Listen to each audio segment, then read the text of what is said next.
Hey guys, welcome back to my YouTube channel, and if you're new here, I make lifestyle videos about books, beauty, and sustainability. First of all, I just want to start by apologizing because I wasn't able to get a video up last week. I was starting a new job and it was 40 hours for that first week of training, so I thought I was going to be able to have the time and the energy to get it up, but it just didn't work out like that, so apologies. I really wanted to be able to put in the time and the effort for this video, so I figured rather than rushing it and putting it up last week, it would be better to just take last week off and then really focus on putting the best video out that I can this week. So I am super excited to announce that this will be the first time that I am participating in the Queer Lit Readathon. It is round 8 of the readathon, and if you're not familiar with it, it's hosted by Kathy and Rogan, whose channels and Instagrams I will link below, and each round they also have a guest host, so that is Alex, and I will also add his Instagram and YouTube down below. The idea behind the readathon is to encourage people to read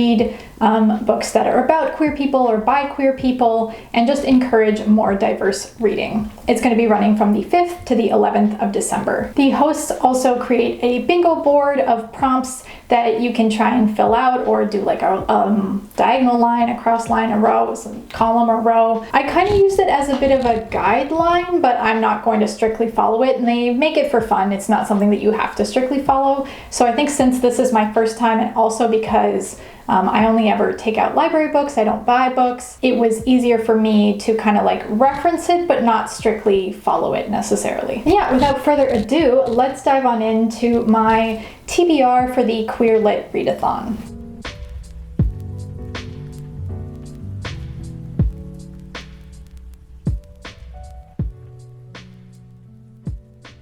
So I'll admit that I kind of went a little bit crazy with this list and added way more books than I will possibly be able to finish in a week. But that doesn't mean that I have to finish them only in 1 week. I can start a little bit early and I can continue reading them after the readathon is over. But I just got really excited and added a whole bunch of things to my library cart. And the idea is just to see how much I can get through in a week. So I will start with the audiobooks I took out. So I started by taking out a couple of audiobooks, and I use the Libby app, which connects to my library, and I'm only able to put holds on 5 books at a time. So I did take out 5. Unfortunately, not all 5 will be here in time for the readathon. So I'll start by mentioning the 2 that will be here in time for the readathon. So the first one of those 2 is Red, White, and Royal Blue by Casey McQuiston. So this one is a contemporary romance, and from what I understand, it features gay representation and is about some American politicians, or the son of an American politician and then the son of a British royal family.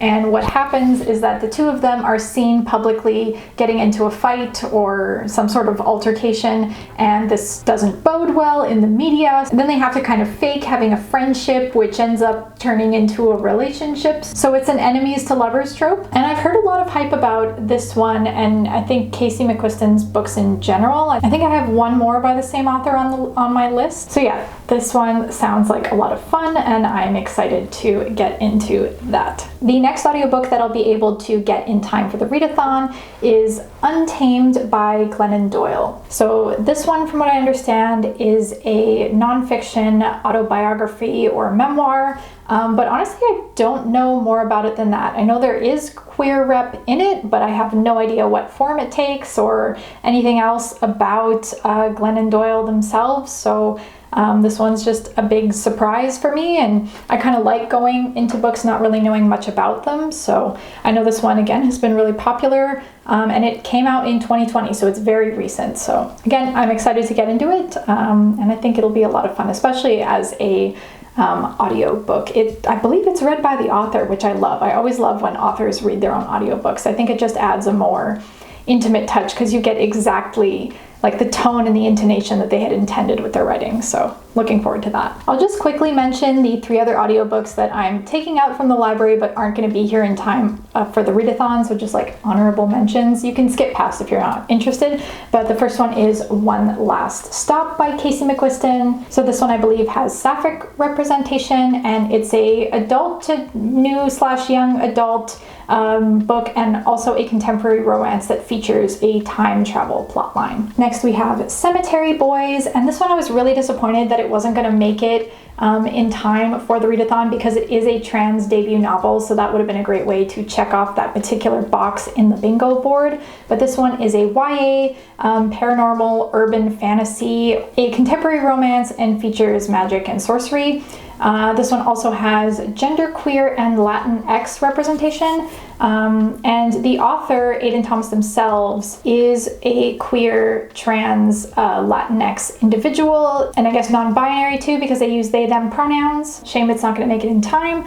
But it will be fun to read it when it does come in. I really did try when I was putting together my TBR to get my hands on a lot of books that were by BIPOC authors.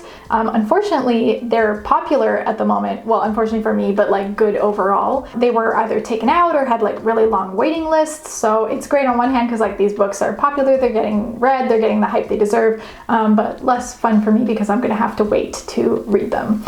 So it was a challenge, but I did my best to try and get as many BIPOC authors on this list as possible. And then the last audiobook that I have but isn't going to make it in time for the readathon is The Seven Husbands of Evelyn Hugo by Taylor Jenkins Reid. So this one is an adult historical fiction. So it's about Evelyn Hugo, who's asked this writer to write her bibliography. So you get the author's point of view, who isn't really sure why Evelyn has chosen her of all people to write this bibliography, and you're also getting the life story of Evelyn Hugo. And again, this one has queer rep, not sure what kind. I would assume sapphic, but I'm not really sure. But yeah, again, that one has had a ton of hype and I'm very excited to read it. Moving on to the physical books that I've taken out from the library. The first one I have is Girls of Paper and Fire by Natasha Negan. I think that's how you pronounce it. I'm so sorry, I always butcher last names. So this one is a YA fantasy romance, and it's about this girl who lives in this world that has a caste system,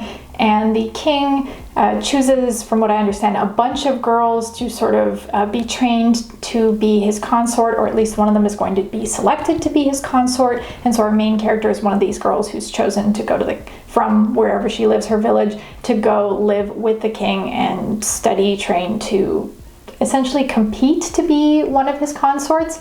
And while she's there, she actually ends up falling in love with, I think, one of the other girls. So again, I believe it's sapphic rep, and the author is Asian, so again, BIPOC author, love that. The next one I actually didn't realize was a graphic novel until I was starting to do a bit more research on it, but it's The Prince and the Dressmaker by Jen Wang. So I believe there's genderqueer rep in it. Again, it's a graphic novel, about middle grade to YA level. And it's a historical romance, also an Asian author, so again, love that. But I like to include graphic novels because they're something I can quickly get through, so I think it just makes it easier for me. Same thing with audiobooks, it's something I can like put on while I'm doing other tasks, so it helps me get through books faster. And I think since we're trying to read as much as possible during the week, those two things are really going to help me out and up my book or reading counter level. Next up we have Kings, Queens, and In-Betweens by Tanya Badaju. So this one is a YA contemporary romance.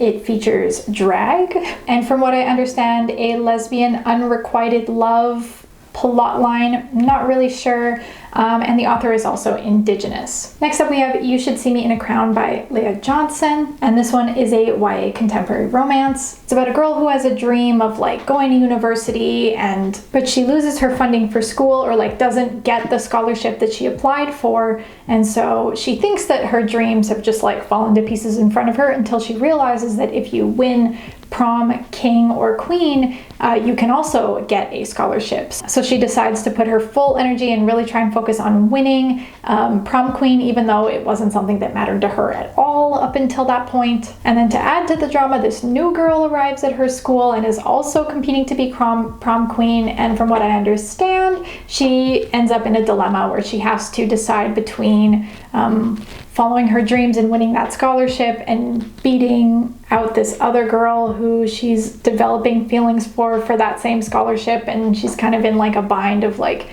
does she follow her heart or does she go for the scholarship? It's love or school and dreams and work. And so again, I think it's sapphic rep, there is BIPOC rep, and the author is also Black.